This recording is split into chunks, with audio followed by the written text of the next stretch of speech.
Bonjour, Charlotte Lagrange, je vais vous présenter le projet Les Petits Pouvoirs.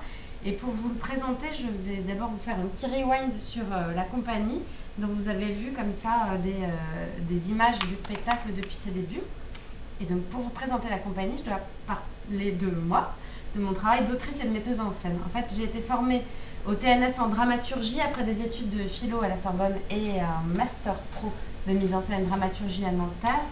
Et quand je suis arrivée au TNS, l'idée était d'être dramaturge, donc d'accompagner les metteurs en scène dans le processus de création des spectacles sur le texte et d'un point de vue qui pour moi était plutôt politique, et c'était aussi un point de vue de l'ombre, un point de vue que je pensais être quelque part en dehors des enjeux de pouvoir de la mise en scène.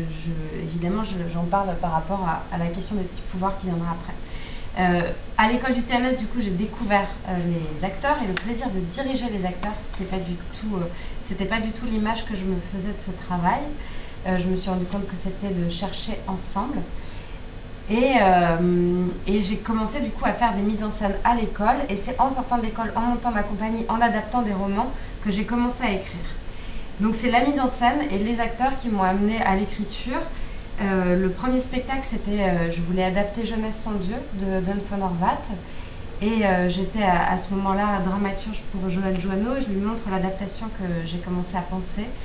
Et c'est lui, en regardant cette adaptation, qui m'interroge sur mon point de vue et qui me pousse à écrire en me disant écris librement inspiré de Horvath, puisque ce livre me touchait beaucoup par rapport à la question de la jeunesse d'aujourd'hui, et que ce livre parlait plutôt des années 30, donc il y a eu toute une idée d'adaptation pour le théâtre et aussi de complète actualisation. Et donc ça a été la première pièce que j'ai écrite, mais je l'ai écrite avec les acteurs. Ça a été vraiment de l'écriture de plateau, et ça a donné les bases du travail qu'on mène depuis avec toutes les personnes de la compagnie, puisque même si maintenant je me suis un peu éloignée de l'écriture de plateau strictement, je continue à travailler beaucoup en improvisation pour que tout le processus de travail soit collectif, qu'on crée un imaginaire commun. C'est aussi un spectacle qui a jeté les bases de la compagnie, parce qu'il s'agissait pour moi d'avoir une question politique. Clairement, pour Jeunesse sans Dieu, c'était qu'est-ce que c'est de se projeter dans le monde d'aujourd'hui, dans le monde du travail, quel positionnement on doit prendre dès qu'on rentre dans le monde du travail en tant que jeunes gens, alors qu'on sent que l'idéologie autour va venir nous traverser. Et donc c'est de prendre une question politique et de la travailler via l'intime, ce qui pourrait vouloir tout et rien dire, puisque travailler le politique et l'intime, quelque part, peut-être beaucoup de pièces peuvent répondre à ce cadre-là.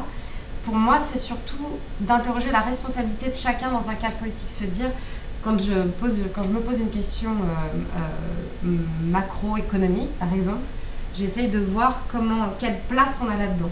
Est-ce qu'on peut résister à ce système? Est-ce qu'on peut, quand on est dedans, le changer de l'intérieur? Et donc ça a été vraiment des questions qui m'ont traversé de pièce en pièce, depuis l'âge des poissons, dont vous avez vu les photos au tout début de cette diapo. Puis ensuite, il y a eu Au suivant, qui était sur la dette économique, où je tissais deux fils narratifs qui étaient la dette économique d'un côté et comment elle était construite affectivement, traversée affectivement, puisque j'étais un peu choquée par exemple par Lagarde qui pouvait dire des Grecs qu'ils étaient immatures, et la dette affective à l'intérieur de la famille qui était souvent travaillée par l'économie, puisque des parents peuvent par exemple, dans le cas des personnages de cette pièce, demander remboursement de tout ce que l'enfant leur avait coûté depuis qu'elle était petite. Donc ça, c'était dans Au suivant. Puis ensuite, Tentative de disparition, c'est comment aussi un couple est traversé et prend des positions différentes dans le monde social, le monde du travail. Et ensuite, il y a eu Désir et Temps. Et je vais m'arrêter un petit peu sur Désir et Temps, parce que c'est une pièce charnière, et aussi parce que c'est une pièce qui tourne encore. C'est cette pièce que Christian Lalos, qui me parraine ici, a programmée et soutenue. Et c'est une pièce où j'ai aussi changé de processus d'écriture, puisque cette fois, j'ai vraiment distingué le temps de l'écriture du temps de la mise en scène, pour que ce soit deux gestes qui soient complètement distincts l'un de l'autre. Dans cette pièce, Désir et Temps, qui a été, elle a été sélectionnée par Arsena, puis peut-être vous en avez entendu parler parce qu'elle a joué au festival Impatience 2019. Je me suis inspirée de l'histoire de ma grand-mère qui, en fait, elle m'avait toujours dit qu'elle avait travaillé pour les Allemands pendant la guerre, Elle n'en avait pas honte, elle l'assumait. Et elle s'était mariée avec mon grand-père qui était juif. Et tous deux faisaient comme si ça n'avait pas de... comme s'ils n'incarnaient rien de la grande histoire. Et donc pour travailler l'intime là-dedans, je me suis demandé si finalement la manière dont on aimait, la manière dont on désirait n'était pas toujours aussi politique, mais surtout une manière de construire le monde. En fait, est-ce qu'on n'est pas engagé dans la grande histoire sans qu'on le sache? Et donc dans cette pièce, j'ai commencé à travailler sur plusieurs générations. C'est une saga sur 3 générations de femmes qui se tissent les unes aux autres. Et au niveau de la structure, c'est quelque chose qu'on va retrouver aussi dans les petits pouvoirs, à savoir que ces différentes temporalités ne sont pas l'une après l'autre, en fait elles se mélangent. Le passé est toujours vu via le présent. Donc c'est les mêmes personnages qui se font rattraper par le passé. Dans l'histoire de Désiré Tand, c'est une jeune femme qui découvre que sa grand-mère, qu'elle ne connaissait absolument pas, vient de décéder. Il faut disperser ses cendres en Alsace. Et elle va dans les sapins d'Alsace jeter ses cendres. Et des figures qui sortent, des fantômes en fait, qui sortent de cette forêt de sapins, la prennent pour sa grand-mère et se mettent à rejouer avec elle tout ce qu'ils ont vécu avec elle. Donc elle est comme traversée par l'histoire de sa grand-mère, elle est elle-même sa grand-mère. Et c'est pour moi aussi assez important de pouvoir, là je dis fantôme, ça peut être des figures, mais depuis le début, là je vous parle d'enjeux politiques, mais pour moi c'est très important de travailler via la subjectivité, via la sensation, et aussi du coup par l'onirisme, parce que je pense que pour pouvoir parler du monde tel qu'il est, il faut en parler tel qu'il est ressenti par chacun de nous. Et donc dans cette pièce, c'était vraiment, on était dans les sapins d'Alsace, et à travers, dans les jardins, dans la terre, réapparaissait le passé. C'est toujours un espace polysémique que je travaille, et où au niveau du visuel, on joue comme ça sur cette frontière où on est dans le trouble, on ne sait plus toujours ce qu'est le rêve de la réalité.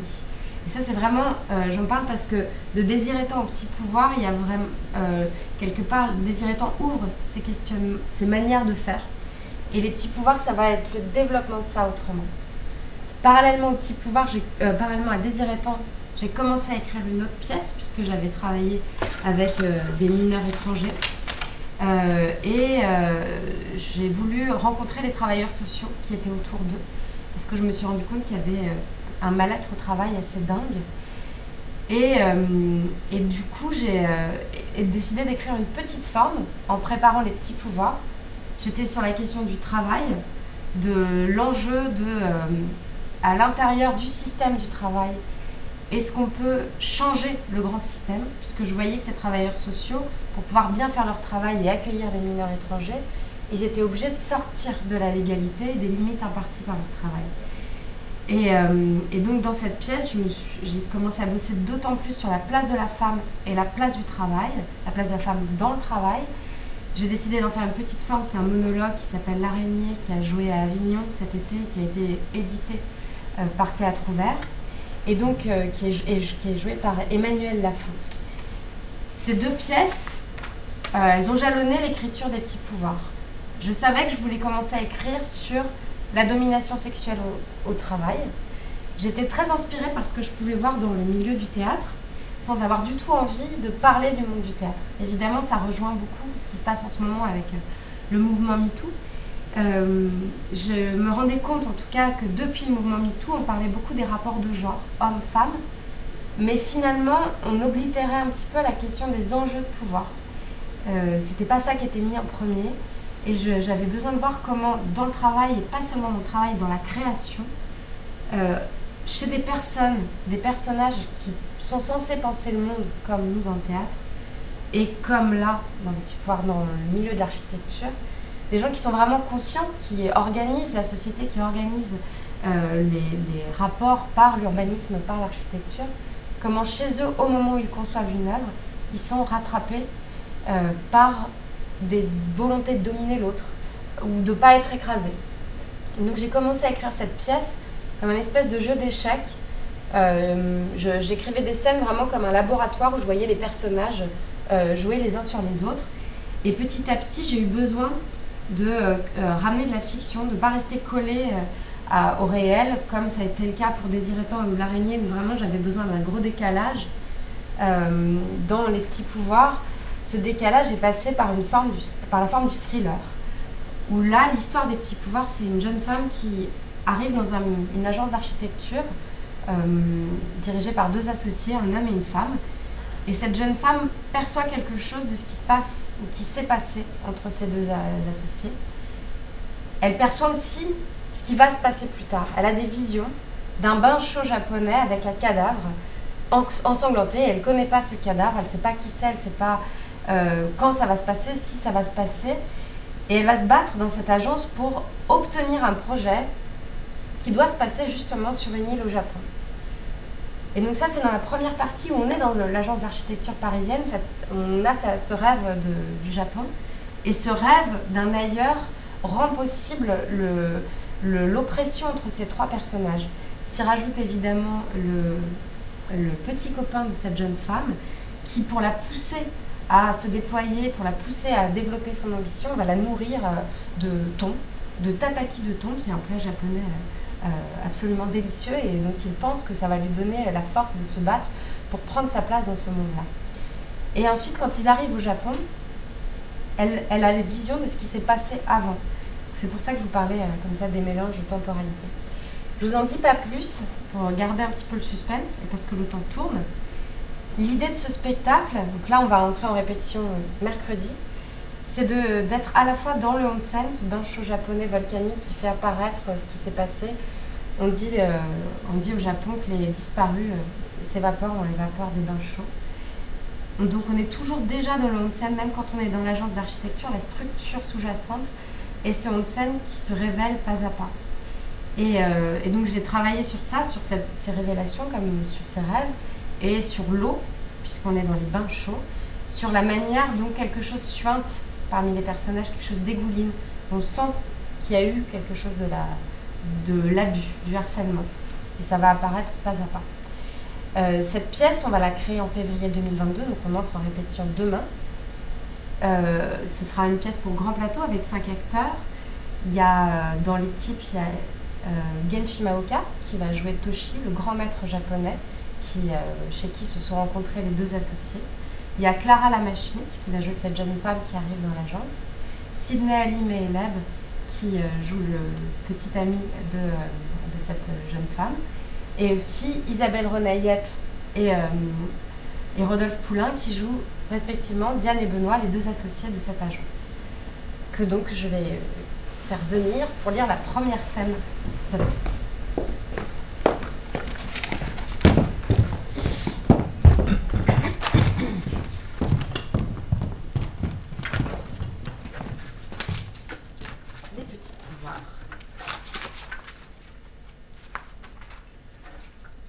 Prologue dans l'agence d'architecture Nao.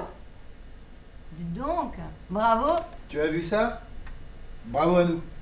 Je l'ai découvert dans l'avion. Ça se fête, non? Je n'osais même plus espérer. On va enfin être reconnu. Nao va enfin être reconnu. Ils sont venus t'interviewer? C'est très beau hein, sur la photo. Non, c'est une copine. Enfin, la photo. Eux, ils m'ont seulement appelé. Ils t'ont appelé? Ils ne pouvaient pas se déplacer par téléphone, c'était très bien. Ah oui, parce que je me disais, se déplacer au Québec, ça aurait été... Ah ouais, ça non plus, ils n'auraient pas pu. Alors que m'appeler au Québec, ça... Enfin, je pouvais être dans un trou du cul du Québec, du moment que j'avais de la 4G ou bien du réseau Internet. Ah oui, en effet. Mais ils ne l'ont pas fait. T'appeler? Oui. T'interviewer? Oui, non plus. Tu sais ce que c'est? Oui. C'est le nom de l'architecte. Et puis celui de son agence. Tu sais que ça m'a touché que tu me cites pour dire que je t'avais aidé. Tu n'étais pas sur la partie technique. Benoît. Bah oui, j'aurais dû dire qu'on l'avait co-conçu à 2. Éventuellement. Bah tu sais ce que c'est. Ils ont besoin d'une figure et toi, tu n'es pas là comme moi tout le temps. Mais en effet. Et l'espace, c'est important. Là où je me trouve dans l'espace est bien plus important que mon investissement. Tu cherches la merde. Tu as raison. Combien de fois par jour je te dis à quel point tu m'es précieuse? Je ne pourrais pas faire ça sans toi. Ça, je sais ça. Tu ne pourrais pas. Tu n'es qu'une forme sans fond. Le fond, c'est moi. C'est toujours toi en vitrine. Tu présentes mieux. Regarde comme tu es sexy dans ton petit pull noir. Je ne me suis pas rendu compte. C'est que cette maison japonaise, là, en Normandie, j'y ai mis... Je me suis senti très seul. Hein. Si ça ne tenait qu'à moi... Je sais, Benoît, mais c'est fini. Je vais les rappeler tout de suite. Mais tu m'entends? Il prend le téléphone. Tu m'entends? C'est fini, je te le promets.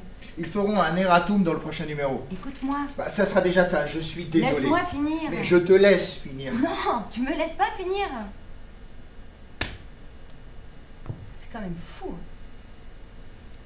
On ne peut pas parler. Parle. Diane, de quoi tu veux parler? Parlons. Non? Bon, maintenant, on va aller de l'avant. C'est seulement de la pub pour les clients, parce que quand ils viennent, les clients, c'est pas ta pomme qu'ils croient, c'est la mienne, dans mon petit pull noir à col roulé, oui. Oui. Oui. Oui. Oui. On peut parler maintenant? Mais vas-y. Benoît, je suis prête. Tu es? Prête? Je te dis. Je suis là. Ben, tu entends? Je vais quitter Montréal. Définitivement, je viens vivre. Avec toi. Avec moi? Oui. Oui. Benoît, Maintenant. j'avais juste besoin de temps. Je suis là. Maintenant, je suis là. C'est ce que tu voulais, non? L'article, c'est... Tu vois, je me rends compte qu'il faut qu'on soit ensemble. Enfin, maintenant, c'est important. Dis quelque chose, putain, Benoît. Mais c'est trop tard. Comment ça? C'est trop tard. Hélène, elle est enceinte. Hélène? C'est qui? Une fille... Une?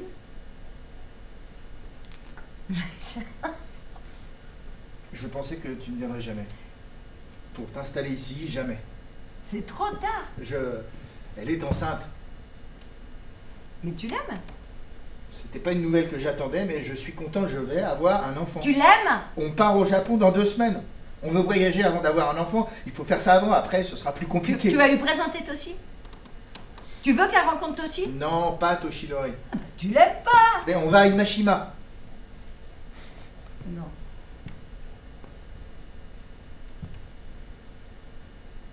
Pas Imashima. J'ai envie de voir cette île de mes yeux. J'ai envie de la découvrir avec elle. Tu me dégoûtes. Et c'est trop tard, tu entends? J'ai rêvé cette nuit pour la première fois, j'ai rêvé de cet enfant. Et tu crois que tu viens comme ça et tu vas pouvoir tout détruire? Non. Oh, pardon. Combien de mois? Petite fille, tu imagines? Oh oui. Ouais. Embrasse-moi. Non. Non. Ouais. Oui, t'as raison. C'est idiot. Est-ce qu'on peut être idiot? Bah oui. On fera grandir au moins notre agence, Nao. On la fera grandir tous les deux. Je suis désolé pour l'article. Ouais, c'est comme ça. Je vais les appeler pour qu'ils sachent que c'est nous deux. Bon, il nous faut un employé. Voilà, oui, je vais passer une annonce. Ah oui, c'est bien ça. Oui, et puis quelqu'un qui sort de l'école. Bah oui, c'est ça. Un stage pour commencer. Bon, je vais voir dans les comptes. C'est quand même mieux. Enfin, c'est quand même mieux quand c'est rémunéré. Ah oui, en effet. Tu seras plus seul. Il y aura toujours quelqu'un avec toi. Mais tu peux rester si tu veux. Enfin, tant que tu veux, c'est en haut, c'est chez toi. Même si tu voulais venir plus souvent, Merci. tu restes un peu. Je verrai. Je verrai ce soir. Tu vas reprendre l'avion. Peut-être. Embrasse-moi. Il l'embrasse, ils s'embrassent. Le portable de Benoît sonne. Benoît regarde son téléphone et décide de continuer à embrasser Diane. Réponds. Benoît ne veut pas. Il l'embrasse à nouveau. La sonnerie se coupe puis reprend. Benoît décroche. Oui, quoi? Attends, calme-toi, je comprends pas. Respire. Oui? Oui? Oui, oui, calme-toi, calme-toi, calme-toi, j'arrive. Appelle les urgences.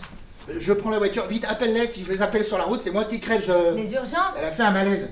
Hélène, il y a du sang, vite, s'il te plaît. Mais elle est où? Mais à ton avis, elle est où? À ton avis?